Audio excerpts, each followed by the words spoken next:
هو لكل الأديان على الإطلاق أو للديانات السماوية الأساسية اليهودية والمسيحية والإسلامية. لماذا؟ نلاحظ الآية الكريمة بدقة زائدة. شهر رمضان الذي أنزل فيه، أولا القرآن هدى للناس وبينات من الهدى. ما هي هذه البينات من الهدى؟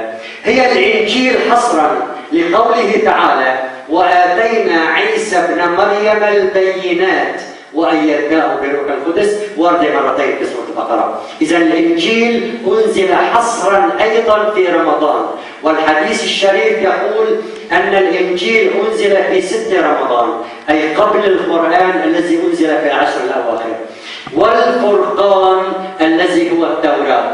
فقال تعالى: ولقد آتينا موسى وهارون الفرقان.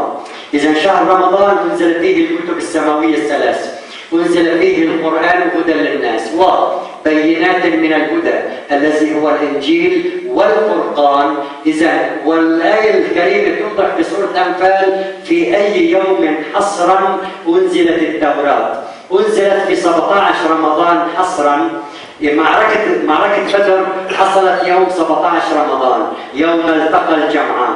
إذا في رمضان يوم 17 رمضان حصرا حصلت معركة بدر الكبرى في 17 رمضان. فالفرقان هو التوراة. إذا في رمضان أنزل القرآن هدى للناس وبينات من الهدى الإنجيل، آتينا عيسى ابن مريم البينات والفرقان، ولقد آتينا موسى وهارون الفرقان. فالكتب السماوية الثلاثة أنزلت في رمضان، وليس هو شهر القرآن فقط، لكن هو شهر الأديان. والتوراة أنزلت حصرا في 17 رمضان. ففي 17 رمضان يوم التقى الجمعان في معركة بدر، قال تعالى صراحة: يوم الفرقان يوم التقى الجمعان. إذا لذلك نلاحظ حتى أن التوراة والإنجيل أنزلوا في رمضان وقبل القرآن.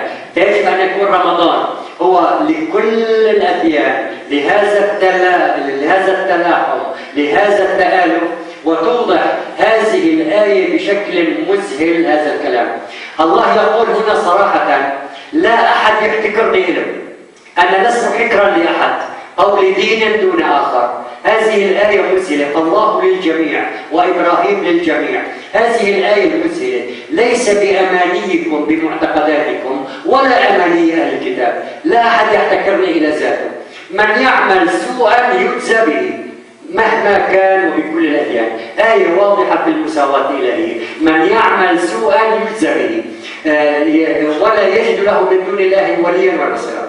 ومن يعمل من الصالحات من ذكر أو أنثى فأولئك يدخلون الجنة ولا يظلمون نقيرا. ما هو النقير؟ النقير فعلا هو موضوع هام جدا. في سورة النساء 3 آيات. الآية الأولى تقول: إن الله لا يظلم مثقال ذرة، يتحدث بالوزن الذري. في عام 2002 أثبت العالم الياباني يوكاوا أن البروتون ليس كرة مصمتة، لكنه كرة فارغة في بداخلها جسيم أصغر منا 100 مرة، سماه الكوارك. يعني الكوارك، البروتون أصغر من كتلة الذرة تقريبا ب1000 مرة، الكوارك أصغر من البروتون ب100 مرة. فالكوارك هو أصغر من الوزن الذري ب100,000 مرة.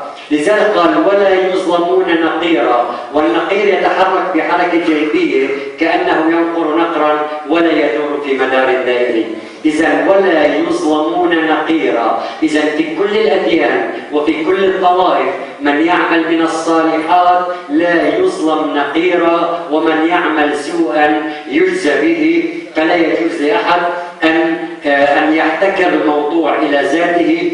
وعلى كل الأديان أن تحارب الفتنة كائنة ما كانت، لنص قرآني واضح: وقاتلوهم للمجرمين للخونة حتى لا تكون فتنة. إذا يجب أن نحارب هذه الفئات الضالة كي لا تكون فتنة. فالأديان الثلاثة متساوية أمام الله، ليس بأمانيكم ولا أماني الكتاب. أنتم شعب واحد، أنتم فئة واحدة، أنتم عباد واحدون، لأن الفتنة أكبر من القتل.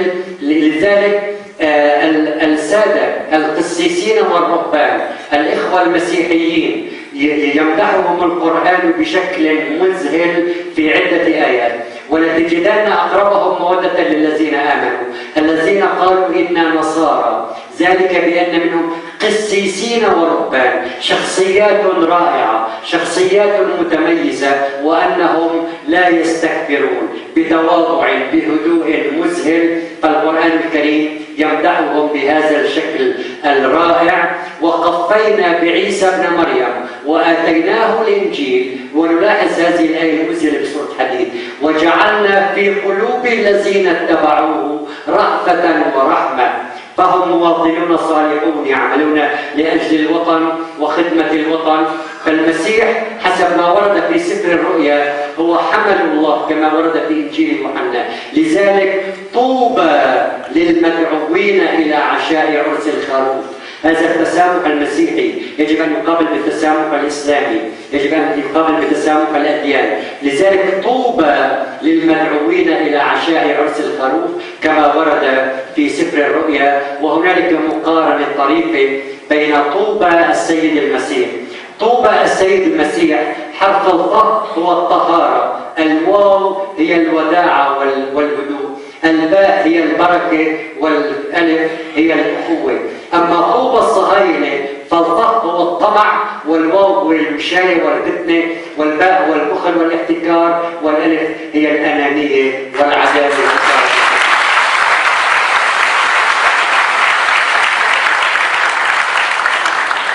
فهذه طوبى السيد المسيح. لذلك ورد في سفر الرؤيا طوبى، وطوبى فعلا هذه حقيقة. فالإخوة المسيحيين عندهم الطهارة والوداعة والبركة والأخوة، هذه الطوبى.